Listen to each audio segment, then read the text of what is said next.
Okay, so Dee, of the photo hope to go providing. I know you're all very welcome to Mayor Jail and Courthouse for what is the opening event of Out in the Past Ireland 2022. This is Out in the Past, for those of you who are familiar with it, is a festival of LGBTQI plus history, which is taking place in 50 different museums, galleries, and other institutions across the island of Ireland, including the National Gallery, National Museum, National Library, the Chesterfield Library, the Butler Gallery, Epic, the Little Museum of Dublin, the Clonfert Gallery in Cork, and the Ulane. As I said, it's an all-Ireland event, and coming up this weekend, our colleagues from the Ulster Museum and the Public Record Office of Northern Ireland have 2 days of lectures on Saturday and Sunday. The festival runs until the 20th of April. 39 events planned, so keep your eyes peeled for future Out in the Past events. So tonight's event has had a slightly protracted history. This was originally planned for March 2020. So as you can imagine, there's been a few obstacles along the way. Initially, when I heard that we could have Jeffrey Dudgeon, a pioneering Casement scholar, speak here about modern Casement's LGBT identity, it seemed like a perfect fit, given that Camilla Jail played such an important role in the 1916 Rising. While Casement was hanged in Helpline prison in London, 14 of the other 15 leaders of the rebellion were shot here in the Stonebreakers yard of Camilla Jail. But as I said, obviously events overtook Out in the Past 2020, and last year we had attempted to have a virtual Out in the Past, but I was very anxious that this particular event happened in person and in the evocative and historic surroundings of Canadian Courthouse. And I think it's interesting how much of queer history in the 19th and 20th century centres around courthouses and jails. Casement's old fate was sealed in the Old Bailey in London, but we also think of the Oscar Wilde trial, the Cleveland Street scandals in the 1890s, the Fanny and Stella trial of the 1870s, and of course here in Dublin, the Dublin Castle scandals in 1884, in which the name and gender figured very prominently. While homosexuality may be the love that dare not speak its name, if it had to be punished, then the one place where it did have to be named was in courthouses and jails like the mainland. And it's for that reason that we've been so committed in recent years here in the museum to exploring and highlighting the queer history of Canadian courthouse.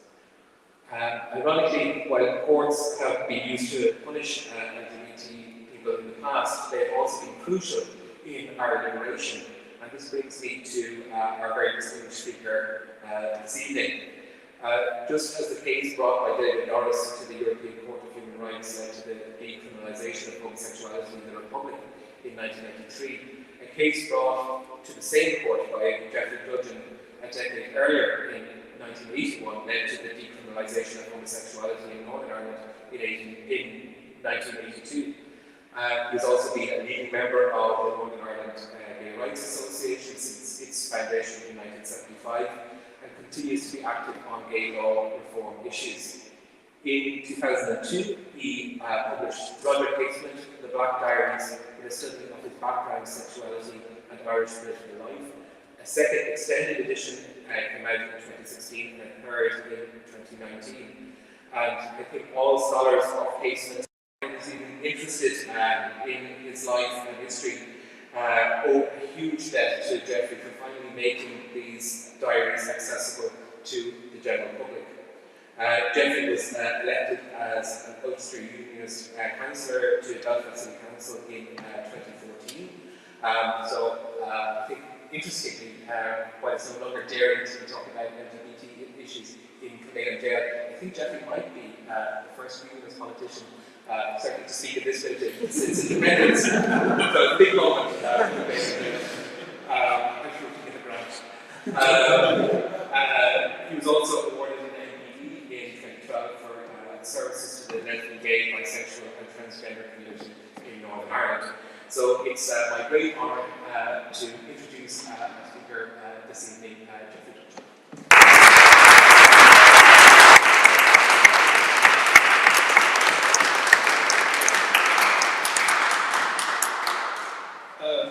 Thanks very much indeed. I'm really pleased finally to give this keynote speech for out in the past, Ireland, and at such an historic site. And I must first thank my host, the Office of Public Works, and Brian Crowley, the curator of the Casement Museum, whose wise advice has been much appreciated. Also, Jeff Evans of Out in the Past, who's dedicated much of his recent life to bringing these gay history events into being, especially in Ireland, and I see him, or I saw him here earlier. In 2019, I had the privilege to speak at a Out in the Past conference in the New York Irish Centre, alongside Brian Lacey and Maureen Mulholland. That talk was on my Strasbourg case and organised by Charlotte McNellis from Belfast, who was a key OTP player in the United States. A year later, sadly, he was dead from COVID. Charlie was a guy in the veteran tradition of Irish republicanism, I might suggest. He did not stay apart from the LGBT struggle. This talk, as Brian said, was originally built for March 2020. COVID intervened, so it's been delayed 2 years. In those 2 years in Law and Ireland, we had, later than you, equal marriage, courtesy of the Westminster Parliament, and the Senate Speaker, John Bercow, as well as abortion decriminalisation, and the 40th anniversary of my Strasbourg case. And later this year, we can celebrate 40 years since male decriminalisation, a decade before the Republic. But tonight, my other gay interest majors, and that is Roger Casement, the man who ticks so many of my boxes, but by name as well. Collage of photographs of other images of his family and himself, also many of young men photographed by him in South America, will display at short intervals throughout his talk. They're in near chronological order, but not linked to text. My book, as Brian said, is now in its third edition and extended to 800 pages, and it's exceptionally heavy. Wants to buy because I dragged this all the way from Belfast on the Lewis today. And it contains all 4 of the journals, including the 1911 somewhat erotic diary, which never previously been published. That third edition is available on Amazon. Even a week's worth of the 1911 diary in Montgomery Hyde's Casement trial book was enough to lead to it being banned by the Irish Censorship Board in 1964. The title of my book highlights the aspects of Casement that I covered and will address tonight. There are a myriad of other publications also available which deal with some at great length with the other aspects of his complex life. So my talk title is The Casement Diaries, Authenticity and Homosexual Identity. But first, here is a trigger warning. I don't want to provoke or be disrespectful to people or their heartfelt beliefs. I'm well aware of the location where I'm speaking and what that means to many. However, I'm dealing with a gay man whose sexuality is often denied, as are his extensive diaries. So be prepared. I'd like also to be factually accurate, which is nowadays seen by some as a microaggression. What I would say is, in the context of out in the past, that means not hiding from the truth, as a gay person sees it and experiences it. Kilmainham is, of course, hugely evocative, and would indeed have been the site of Casement's execution in April 16, along with the other leaders of the Rising, had he not been whisked out of Ireland by his enemies in London. His interrogators were the same people, Captain Victor Hall, Lord Babel Intelligence, and Basil Thompson of Scotland Yard, who had themselves failed to act on the interception of messages emanating from New York that detailed the imminent Casement knew many, if not most, of the 15 who were executed, most recently St. Joseph Plunkett in 1915, who had managed to visit him in Berlin to learn German proposals for assistance and for arms, or in fact the inadequacy of St. Casement was in that group of 3 outside the inner caucus of the Irish Republican Brotherhood, IRB, who opposed the rising. His protege, Belfast-born Ulmer Hobson of the IRB, was preemptively arrested by the revolutionaries and placed in a cell in Phibsborough on Easter Saturday, becoming 1916's first POW. Casement was arrested to stop him calling off the rising as he was in the process of doing. He was never to be heard of politically again. Ironically, if he had survived his fall, he would have come into his own in the War of Independence, as he had long advocated guerrilla war tactics and had trained Irish volunteers accordingly. Owen McNeill, leader of the volunteers, also tried to call off the rising. He did change his mind several times and finally advertised an order in the Irish Independent against special action, which made the IRB put the start a day forward, brilliantly fooling the authorities. Casement also tried to stop the rising once he landed and carry off the submarine, though he was more than willing to fight and die if it went ahead, saying, "I go to stand and fall with those at home." Unlike Caballero, Countess Markovitz, and Owen McNeill, he would never have been reprieved, as he had committed the cardinal sin of disloyalty to the British state at a high level, while his homosexuality was used, particularly in America, to tamp down official interest in a reprieve. It has, however, been said that the Diaries did not gain much traction in the US, and President Woodrow Wilson's decision not to intervene was largely due to other reasons, not least Casement's involvement in German sabotage operations in the United States. They included the hugely significant munitions explosion at Black Tom Island in New York, whose reverberations in US-German relations were felt down the decades. Some suggest it was also due to the President's supposed Orange sympathies.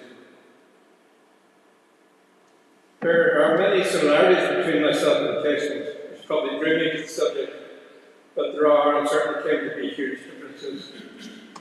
We are both Ulster Protestants, or was he? He was born in Dublin and brought up in London in difficult déclassé circumstances. I example his court appearance for theft in London with his brother Tom, when both were children. His mother dying away from the family, then his being orphaned in Ballymena at the age of 12, after 2 years living in Heartland Ulster Scots Presbyterians. This is the people he came to dislike, although some still were home rule liberals in County Antrim. But that proved to be a dying tradition. It must have been seriously difficult for a gay teenager, a blow-in, an Anglican with English accent, but his family and the teachers were good, even if he suggested otherwise, and they excelled academically. His better-off relatives, however, warred over his future and declined to club together to pay for a university education. So at age 15, he went to his aunt and uncle in Liverpool, to the shipping trade in Africa, and ultimately the consular service. For inferential evidence of Casement's homosexual status, people will have to read the book. Outside of the Diaries, there are no definitive accounts of sexual activities beyond Norwegian witness statements in 1916, which were often, I thought, somewhat dubious, and those of his companion, the sailor Abner Christensen. All, of course, are derived from British records, which if disputed in every respect, as is the case with some diary deniers, leaves only historical assessment of what has come our way in these cases papers, his behaviour patterns and views of others, and the absence of evidence of heterosexual exclusivity. There is no smoking done, there rarely is. These are normally private matters, unfathomable to outsiders. Casement simply wrote it all down. It's better, I think, for the political aficionados to accept that reality and then argue for his political foresight and prescience. So was he gay, homosexual, an MSM, a man who had sex with men, or an asexual? Bowman Hobson even invented a fiancée for Casement, Ada McNeil. Something known to be untrue as Casement tried to escape her attentions. What then is a homosexual identity and what form did his take? I'd argue he was at ease with sex, if not sexuality. He was somewhat troubled about being homosexual. He never used the term, as his poetry reveals. One poem, the nameless one, written when he was 35 after a failed Italian love affair, reveals all. And I'll quote a few lines.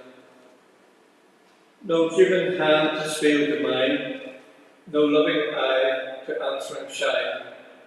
I sought my love alone to go, where God had written an awful no. I only know 'tis death to give my love, yet loveless can I live. I only know I cannot die, and leave this love God made, not I. This poem has now become a central issue for Diaries now, with complicated allegations of document tampering by British intelligence in the New York Public Library and the National Library of Ireland in Kildare Street, as late as 1957. Indeed, tampering with other documents in the NLI is alleged even to have happened in the 1990s by Paul Hyde, the author of the book Anatomy of a Lie, and in many of his articles. Some argue disparagingly Casement is a gay icon. That has never been my view, indeed it would be stated by very few. Not because he wasn't gay, but because he did nothing to openly advance matters in that or come out. He avoided the politics of gay entirely, although they had hardly started, aside from Edward Carpenter, the unique English homosexual and socialist writer. Casement's status or sexual identity goes almost without discussion by him in the material that is available. Except once, after the suicide of a war hero, Sir Hector MacDonald, who in March 1903, when his homosexual acts in Ceylon were discovered, shot himself in Paris. Casement then died. The reasons given are pitiably sad. The most distressing case is surely of its kind, and one that may awake the national mind to saner methods of curing a terrible disease than by criminal legislation. The issue then for gays was, is it illness or sin? And the illness argument was beginning to prevail.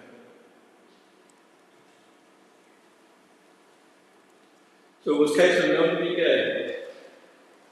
Edward Carpenter, in his diary in 1915, wrote, "Morning walk with me, talk about Casement, ? Home clinic." P was Sidney Parry, who was weekending with him. And for Parry to have been stayed with Edward Carpenter indicates someone at least extremely tolerant, if not without reckoning gay himself. Sidney Parry was to marry Casement's cousin, Gertrude Bannister, in 1916, in the shadow of the execution, but chastely. He was a friend of Casement's, a rubber planter of Malaya, and an ardent Catholic convert. Marriage was something that Casement's American lawyer, Doyle, M.F. Doyle, thought a great surprise. Chasteness is explained by the letter Sidney wrote to Gertrude before the marriage. "You will have the big front room, and my room adjoins yours with my own little bed that I've slept in for over 10 years. But I am handy to see that you have all you need. So don't be anxious about anything, and remember, I've given you my promise. to do all you ask of me. Casement, if no icon, was, however, an exemplar of gay male behaviour in his cruising and outdoor sex. Much of that was yet to be seen in the following 100 years. So, not an icon, nor a gay role model, but a gay Irishman of consequence. He was an early and indefatigable Irish separatist, of huge significance in the creation of independent Ireland and particularly its distinctive foreign policy.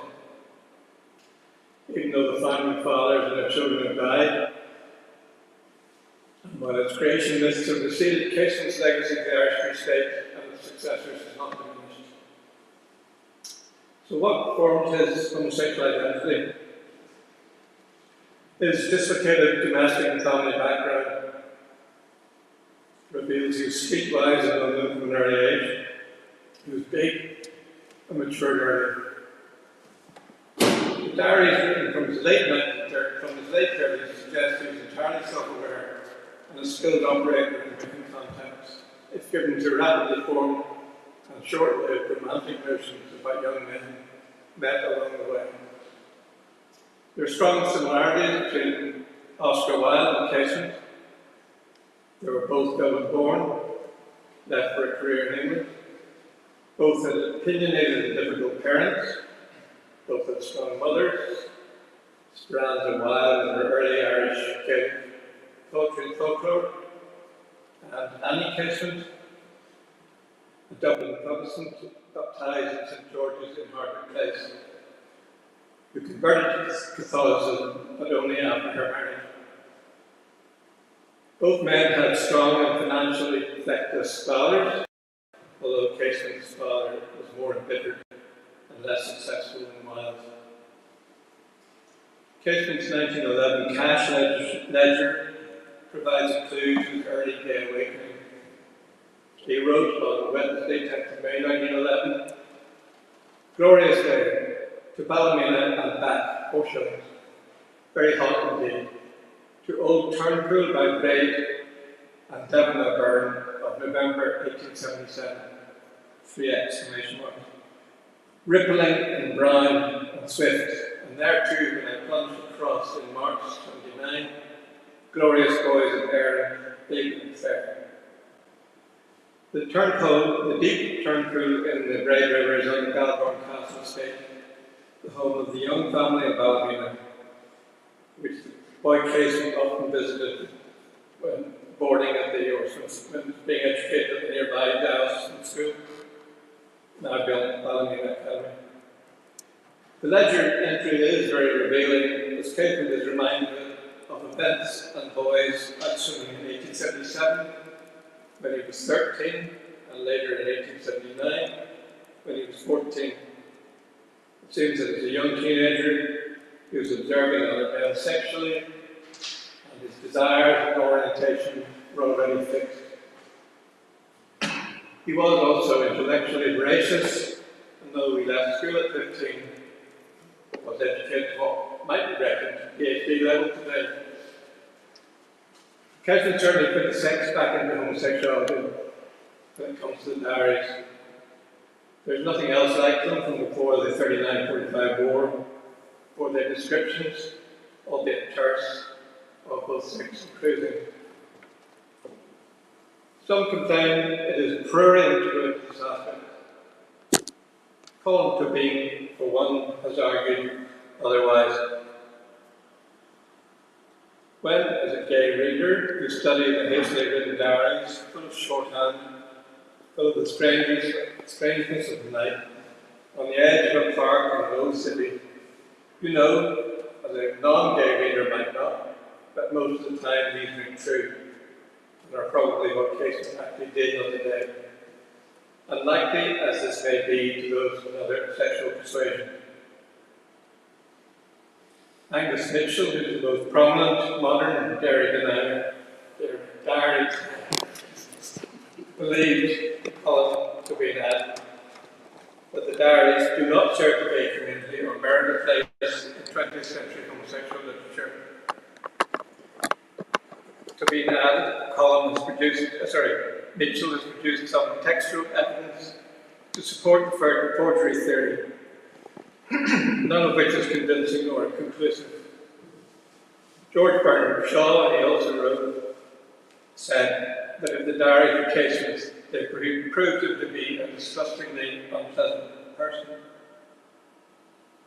The Irish Times journalist Brian Inglis, who wrote the best-known biography of Casement, described his sexual encounters as a delightful pastime, which was only fair to pay for.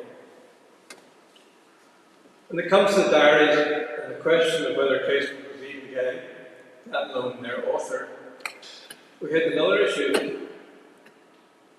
For years, and to this day, his homosexuality was denied. Some ask, how can you call him gay when there's no evidence of anyone else being aware of it? Although only a couple of decades since Oscar Wilde's imprisonment, this was not a subject many people spoke of. The exception in London was in Bohemian or advanced liberal circles in which Casement and Carpenter moved.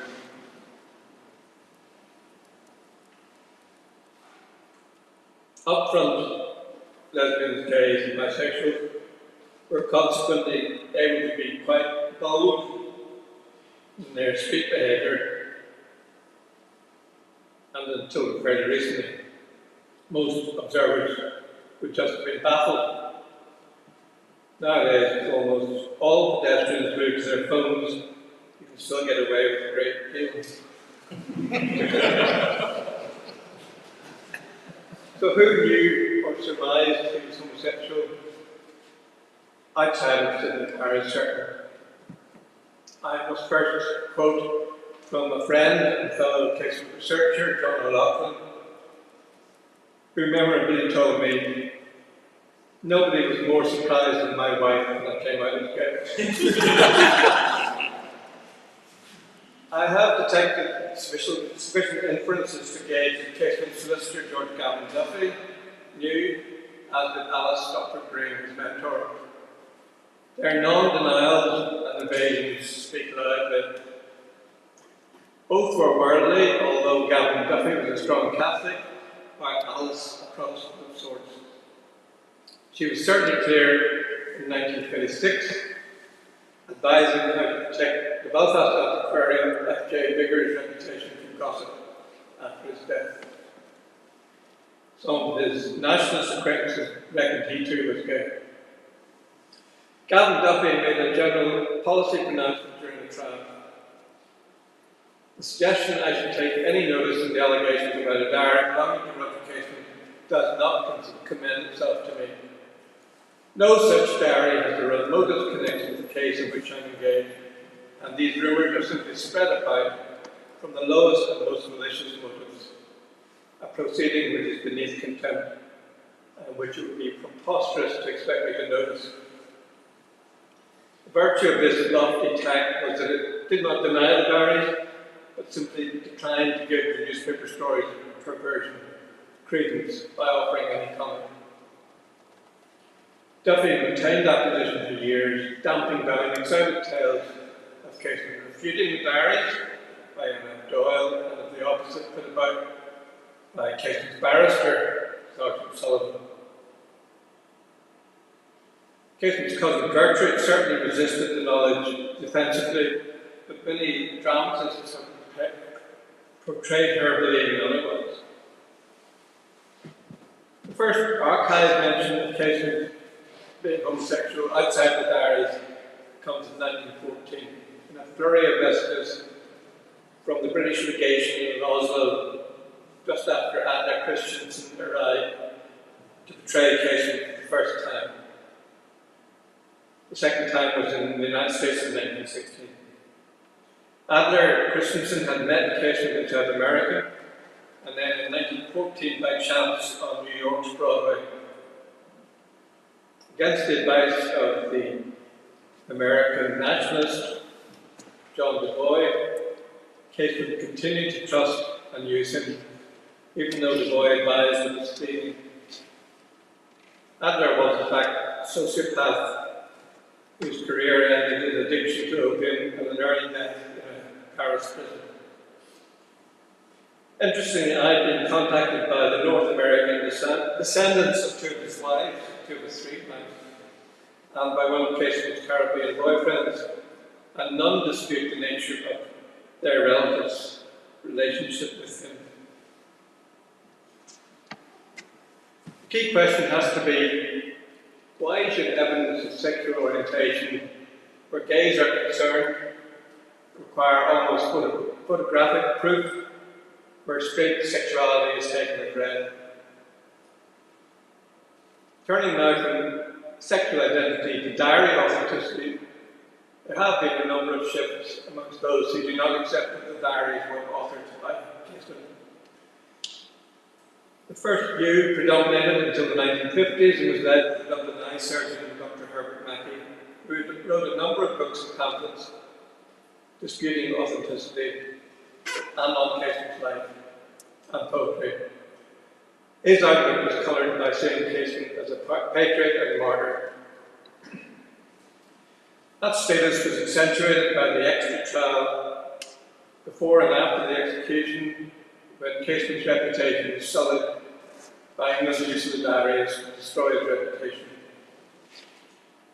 Having become a Catholic in the death cell, he was almost guaranteed saintly sins. His Jesus-like looks, as in much contemporary iconography, brought dramatically visual aspects to the process. Being seriously handsome and having a large band of female followers only added to the creation of a hero martyr, one whose public life had been dedicated to the poor and oppressed. Ironically, the very use of the diaries ended up convincing people of his virtue. That faith had its origin in the combination of myth and religiosity, which was then revolutionising Ireland. The traditional, often religious hatred of homosexuality ran out of steam in the next half-century, although few deniers today will accept Casement as gay. Some writers, like Yeats, Frank O'Connor, were undisturbed by him being a homosexual, even if they cried forgery. The Peruvian Nobel Literature Prize winner Maria Vargas Llosa, in his 2010 book Dream of the Celt, more of a history than a novel, drew the line at Casement engaging in much more than adolescent-type sex. Being devoted to his mother's memory, he had him largely fantasizing and feeling shame. That was an opportunity missed for a good novel. All the biographers since the release of the Diaries in 1959 or cited the typescripts from Rennie McCall through Brian Inglis, B.L. Reid, Montgomery Hyde, Roger Sawyer, to the writer of the most comprehensive and not unsympathetic Life of Casement, Seamus O'Shea and Maynooth, accept them as authentic. The two more recent exceptions are Angus Mitchell and Paul Hyde, and those associated with the Journal of the Irish Political Review. Modern deniers come in two groups. The first holds the view that the sexual parts were added to actual Casement diaries, that they were interpolated. This is because they reckon it's nearly impossible to conceive of the four journals, with their numerous sexual mentions and thousands of other small but verifiable facts being concocted. The interpolation theory suffers from the fact that so many sexual videos, especially in the 1911 diary, appear without signs of later insertion, and that includes blottings on the interleaved blotting sheets. A team of Irish and South American gay experts, along with the top novelists, would have to have been assembled to create the text. The second group of deniers, Paul Hyde and Angus Mitchell, are indefatigable believers in wholesale forgery. One nitpicks his way through the contradictions and confusions in the diary, of which there are very few in 1,000 daily entries. Hyde also majors on the ability of British intelligence using an unlikely institutional memory to safeguard its villainy over generations. A recent theory concerns when they were forged as Hyde asserts, rather pointlessly, but to sow doubt, that the handwritten versions were composed after the Scotland Yard transcripts were typed up in May 1916.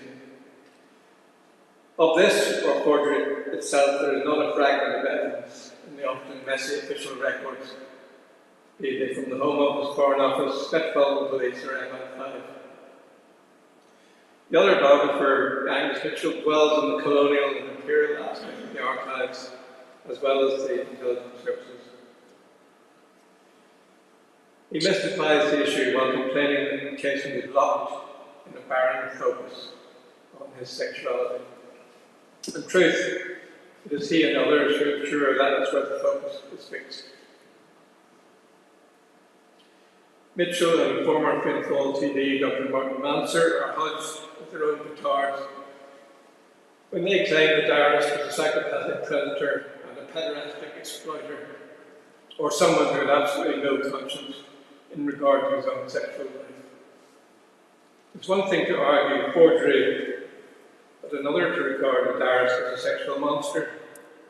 Indeed, it is quite perilous if that person is proven to be one of the same person whom Manser states it is legitimate to co-opt as a forerunner of Ireland's independent foreign policy. Mitchell has, however, conceded Casement's sexuality will always be an ambiguous issue. But he sneers at my book, calling it a queer reading, serving the cause of gay unionism. Adding, I use the Black Diaries to update the queer geographies of Ulster, and to reimagine Northern Protestant nationalism as some high camp drama driven by the cabal of queer crusaders. When you're sneering, you're doing.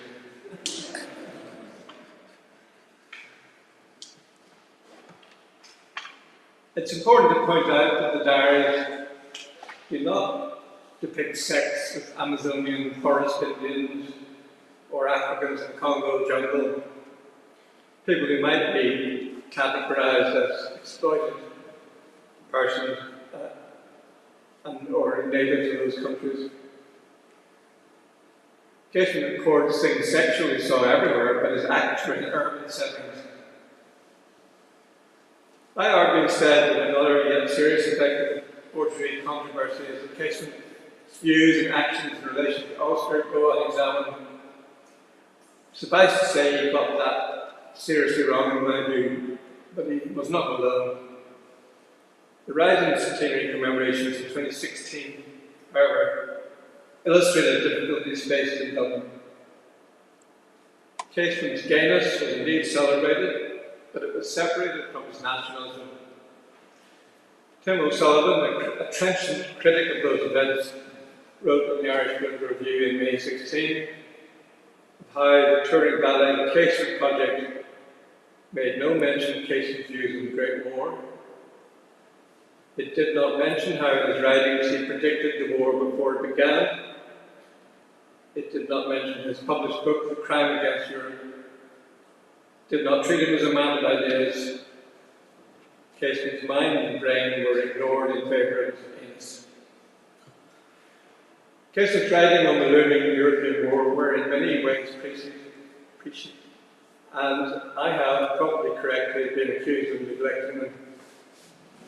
He is now regarded by anti-revisionists as of as much significance as James Connolly is in his influence on the war, the surrounding of Germany, and on the horizon, and its aftermath. He was not a socialist, although an early separatist, and an advanced liberal in British terms.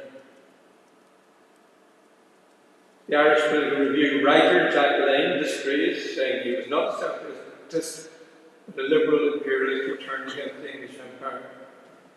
And, as I know, then switched his support to the more virile German Empire. In the Wikipedia article on Casement, the main source of information for people with an interest in the subject, diary deniers have captured much of the text. There's also a dispute as to whether Casement met the criteria for inclusion in the category of LGBT people from Ireland.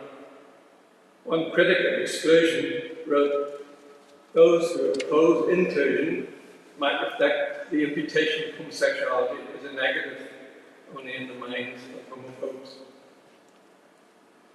Disputing authenticity is a cottage industry of growing proportions. So should the LGBT history community take a stand in the matter? Those who deny the Diaries' authenticity must convince us of their fictional nature and a case is fitted up. Proof positive of innocence of their charge of homosexual activity is also required, not assertion of shady or slanderous endeavours by the establishment. Casement is, of course, a national hero, and it's understandable as the restrictive wall of protection put up around him, especially as he was executed. Is it homophobic to deny his homosexuality? I argue it is, but understandable, as the accusation of homosexuality was then a useful slur, much as has happened with King Billy. The new deniers operate in a lawyering manner within an anti-revisionist agenda where Irish history is concerned. Our anti-revisionists can't have Casement being gay, not so much because they're homophobic, because they have a fanatical view of English power and malevolence. As a historian and a gay person, I have certain responsibilities. My job is not being to convince deniers, but to lay out the evidence, drawing reasonable inferences from documentation when it's opaque. Assessing the evidence is one thing, but expecting judicial certainty beyond a reasonable doubt is quite another. Time 3 minutes more. Yeah. So I'm just going to wind up. I'll now outline 5 ways people can make judgments using different levels of proof. For ordinary people, there's the common sense test, where judgment is based on what evidence there is, and then on an understanding of what is likely, given human nature and their own experiences. For academics and historians, there's a measure based on the evidence provided, so far as it's possible to obtain in the circumstances of passing years, and the subject's natural secretiveness about their private life. This has to be set against any alternatives presented, but alternatives there have to be, not just assertions or casting of doubt over minor inconsistencies. Historical judgments in most non-contemporary cases are made on limited amounts of evidence. Diary skeptics use the civil case evidential test, which involves a lesser burden of proof, one based on the balance of probabilities. This is the one that I would expect many Irish people to use, but it will still bring in a positive verdict on the Diaries, I believe. For diary doubters, there are the rules of criminal trial, when judgment is by the classic, if confusing phrase, beyond a reasonable doubt. I tested a fair number of doubts, and none I think remain. Well, there was some evidence in other authors' work that I found to be faulty due to misinterpretation or over-enthusiasm. The bulk of the evidence, it must be said, is the diaries themselves alongside circumstantial material, but they, if admissible, as they surely must be, have colossal weight. For diary deniers, forgery theories, and some of those who believe truth is a movement of the feast, the test is the Derridian or Foucaultian interpretation. If there's a scintilla of doubt, then the case is unproven. Indeed, as soon as one avenue of doubt is closed down, another is imaginatively opened up. That is the evidential test, akin to a religious belief that will never be met short of Casement's resurrection. I will end now on a personal note, perhaps dangerously, comparing myself to Casement. We were both Ulster political radicals, partly from a parental influence. My mother was progressive, but my Tyrone father was quietly conservative. We both had a sense of alienation common to many LGBT people, and a number of the usual related resentments. We were both therefore outsiders and became campaigners. He was assiduous, industrious, and dogged in his humanitarian, far beyond my me mode, and braver. I was a political gay, where he was a sexual gay, indeed, gay in deeds, not in words. Neither of us are guilty Protestants, as he was an early separatist from 1904, having been a teenage paranoid. I returned to my ethnicity as a war enveloped my city and my life. I'm not a hater of things, far from it. Another way we differ is I like cats, where Casement was devoted to dogs, the butcher, the bulldog, the better. I am therefore uniquely qualified to write about Casement, and yet for those differences can of course be written off as party pre or even prejudice. I rest my case. We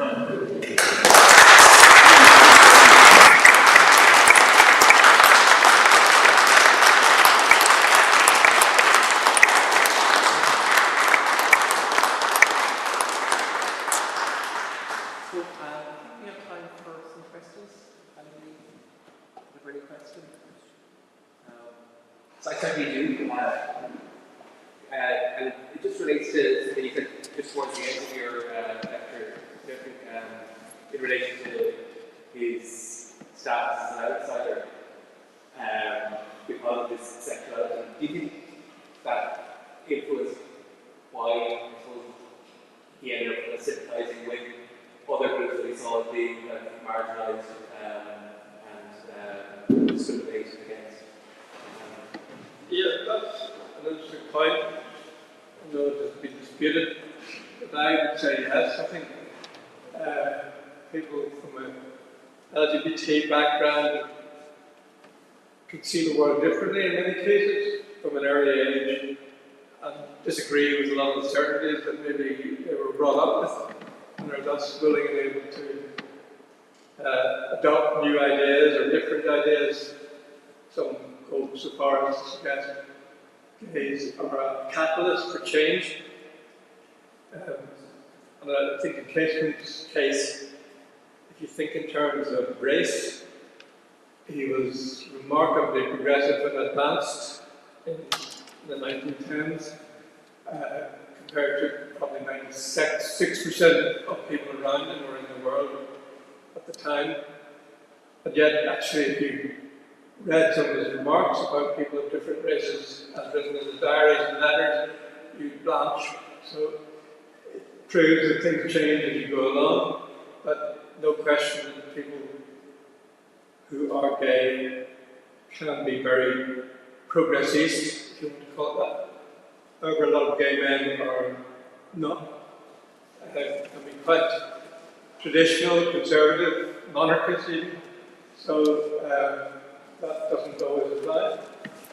And a lot of lesbian women can be quite distinctively radical and anti-imperialist in a different way of looking at it. So yes, you're right. But it is a subject worth looking into more. And, I'm sure, like lots of you, are a big fan of the Bad Gays podcast. I think part of gay qualities that provide for gays to absolutely terrible people. I'm very disappointed. Sorry, Jeff. Yes, I just asked Jeff how representative Casement was of his class and his generation of closeted men in his sexual adventurism. Would you speculate that he was just as might be expected of men of his age and his class in the extent of his sexual adventure, or exceptional? Well, I think he was exceptional, really, because there are quite a lot of people who are reckoned maybe nowadays to be gay, particularly British imperial heroes. who, if not sexually active, certainly had a penchant for male company. People like Kitchener, Baden Powell, General Gordon. Casement wasn't in that category because unquestionably he acted on his beliefs, or not beliefs, his instincts and desires. Actually, the group he most tuned into in some ways were the women of County Antrim, who were largely Protestant background, upper class, the Youngs, and Rose Young of Galvin Castle, his cousins Gertrude and Elizabeth were Irish, Ada McNeil, Margaret Dobbs of Castle Dobbs near Larne, and of course F.J. Gregory wasn't female. But Margaret Dobbs is she was a deep Republican until her death in the 1950s, and was, the descriptions of her funeral with tricolours, and I suppose her song and everything in Larne are quite remarkable. But that group of women who, I explained a little bit about how it came about, because it wasn't unusual in some ways that women could be radical and more progressive than their brothers and sisters. Sorry, their brothers, well, most of his brothers. One of the Young family, I think it must have been Rose, in her own diary, she tells the story of going to a memorial mass for Arthur Griffith and Mike Collins in Dublin on a Monday, and coming back to welcome the Princess Royal in her castle the next day. So people managed to hold two, not opposite, two distinct ideas, managed to run them alongside each other.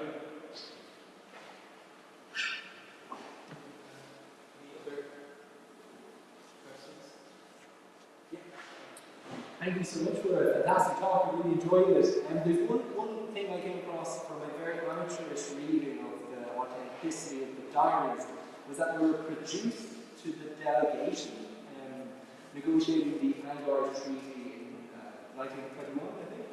And that apparently Michael Collins confirmed that Roger Casement was right. But I actually don't know the source which I read that. That's true. Collins went over during the negotiations and can't remember whether he asked to see them or whether it was Effie Smith or Birkenhead who encouraged him to look at them. He and Eamon Duggan, who was another secretary, saw them, and Collins, or Duggan I think reports that Collins recognised Casement's handwriting. There's just a small problem with that, in that Collins, I don't think he ever met Casement. He may well have seen letters from him, I'm sure he did, but he wouldn't have been intimately aware of somebody's handwriting, I don't think, unless he retained letters or works that thing. So I think maybe there was a casual inspection and he came up with a position that pleased Effie Smith, if nothing else.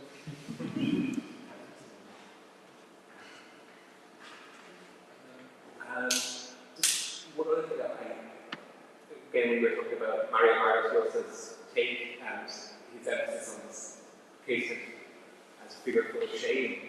And I think one of the things that's really refreshing about the Diaries is the lack of shame, certainly in the Diaries, about there's no self-reproach afterwards.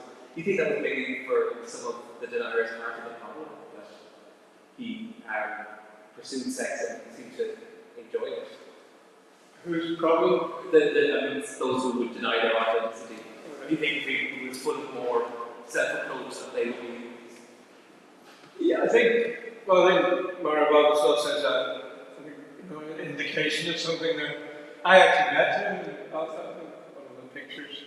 He came to my house for dinner. Lovely man, great, courteous and enjoyable individual. He wrote, I think, one of the best novels I've ever read, which is called Facing the Goat. Sort of novel that has you shaking in fear, and yet it turned out the novel, in that case, during the account that this was dull, if you could say. And I did some work, looked into those a little bit, and read some others of his book. And he actually is somewhat mother fixated, which is what he transferred in the Casement. Because I don't think Casement had many thoughts about his mother, he certainly hardly ever mentioned it. And thus is, people say, well, he's a very right-wing, being left-wing political figure in Peru, and that's true, but I think the South American, even the right-wing South American tends to be somewhat anti-imperialist in outlook, and that encouraged his view of the whole thing. So it's worth investigating. The other fact is, when I met him in Belfast, he stayed in the Benedict's Hotel. He chose out by chance, which was in the middle of Belfast nightlife. Someone knows he's decadent. He'd already read Angus Mitchell, and I think had already formed the novel in his head. So in that sense, I took him to Ballymena. I thought every brooding novelist deserves to visit to Ballymena, because I hadn't been that up to myself. I got lost, but also to the Lens of London. And I took him to Galbone Castle with the Young family. Now, Galbone Castle is a beautiful plantation building, and we were met by Lord Brookbr's son, who lived in one bedroom. The rest of the house was inhabited by pigeons. And like most aristocrats, he's a bit short of reddies, but he explained at this, there was a portrait of some 17th century gentleman, and he was an alchemist or something who lived there in a distant town. And they explained that there had been a BBC TV company had come to do a programme about ghosts in Galbone Castle, which when I was pricked to his ears. I just froze and thought, oh my God, he's going to concentrate on that aspect, which he really did. But Brooke later told me that the ghosts that were turned up by the TV company turned out to be a band of taxi drivers. Yeah, so, yes. Oh, that was, whose question is that? Is that? No.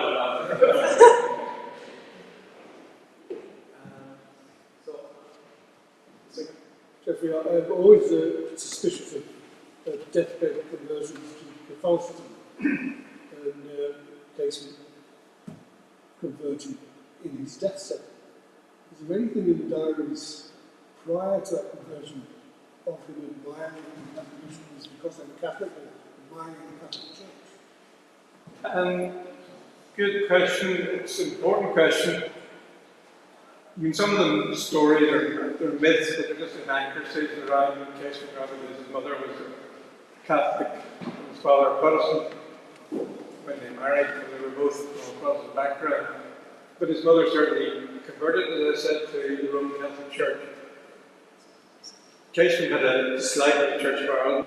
He called them stony, as did his mother, I think, or his aunt, certainly. So he was never particularly religious, and later in life, he did wish to become a Catholic. And he had, in the months before his execution, he had long discussions with various priests over what it meant, and did he believe or didn't believe enough. So he was having an intellectual problem with the whole issue. Cardinal Bourne in London tried to deny him access to communion because Bourne was frightened of getting out. This trader was coming over to Rome at the last minute, so it was agreed by various people that he would wait until his literally the day of his death before he was allowed to become a Catholic. And he was afraid that phrase, articulo mortis or something, that permitted. But I think he also said that he became a Catholic because that was the faith of the people he loved. So I think it was mixed motives.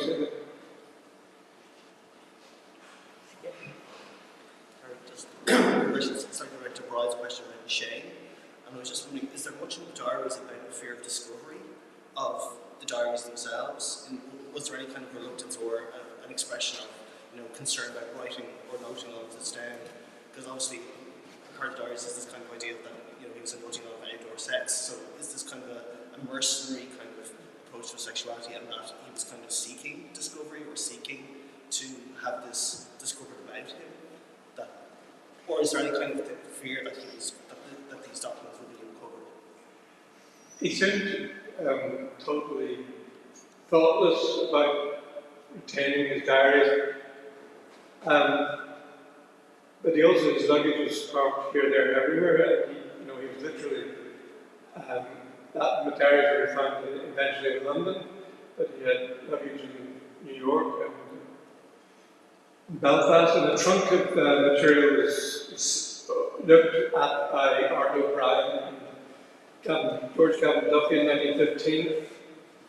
And initially I thought they'd all been, nothing surfaced, nothing survived of any of that. I discovered some letters from 1914 that involved Owen McNeill and so on, had been retained by Gavin Duffy and ended up in the Bureau of Military History. Casement never stopped writing. He really wrote mountains of material. They're everywhere. It takes years to go through it. And I think he also had a notion of his legacy. So quite often on the back of some documents in the National Library, you get notes explaining what the letter is about and why, and they're folded in a particular way. But he just seems to have been oblivious to the danger, if you want to call it that, of his diaries being discovered. There may have been other diaries, but there certainly was one in F.J. Bigger's house in Belfast, which appears to have been destroyed. That was that year, 1914. If that's to be believed. And all the boyfriend letters have disappeared, except for one set of postcards from Miller Gordon and another letter that was in New York. But the boyfriend letters are referred to in the diaries, and he was vetted from his ex boyfriends in South America in most cases. But not only did those boyfriend letters get lost or go, there's about 6 correspondents where all that incoming mail disappeared as well. So that brings me back to the destruction of a suitcase worth of material which George Calvin Duffy must have gone over. So yes, you're quite right, he wasn't ashamed of what he did, but he don't think he had thought it through. Never anticipated being ending up in jail or in an execution cell, though sometimes he thought he might. Okay, so I think we'll bring it to conclusion. One thing I'd like to say that the courthouse where we are at the moment, the courtroom, most famous trial which took place here was that of the Invincibles in 1883. They had their initial hearings here. They were eventually hanged next door for the assassination of the Chief Secretary, Lord Frederick Cavendish, and the Under Secretary, T.H. Burke, just opposite what is now Horace and Lutheran. And the area is marked on the ground since then with a small white cross made with gravel. And one of my favourite bits of Jeffrey's edited version of the Diaries is there's an entry. Casement was cruising in Phoenix Park, a long tradition, it would seem, in Ireland, as well as recording the assignation. He also played a bit of a historical pilgrimage to the site of the cross. So, two things to like about Roger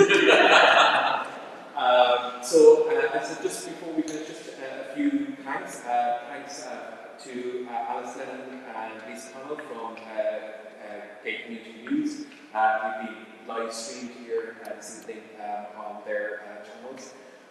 To my colleagues here in the jail, to Claire Scott, Niall Bergen, and all the staff who've been both helpful in allowing this event to take place. Particularly thanks to Kira, who had to deal with much negotiations on how to slides and not have been here a simple right in the middle.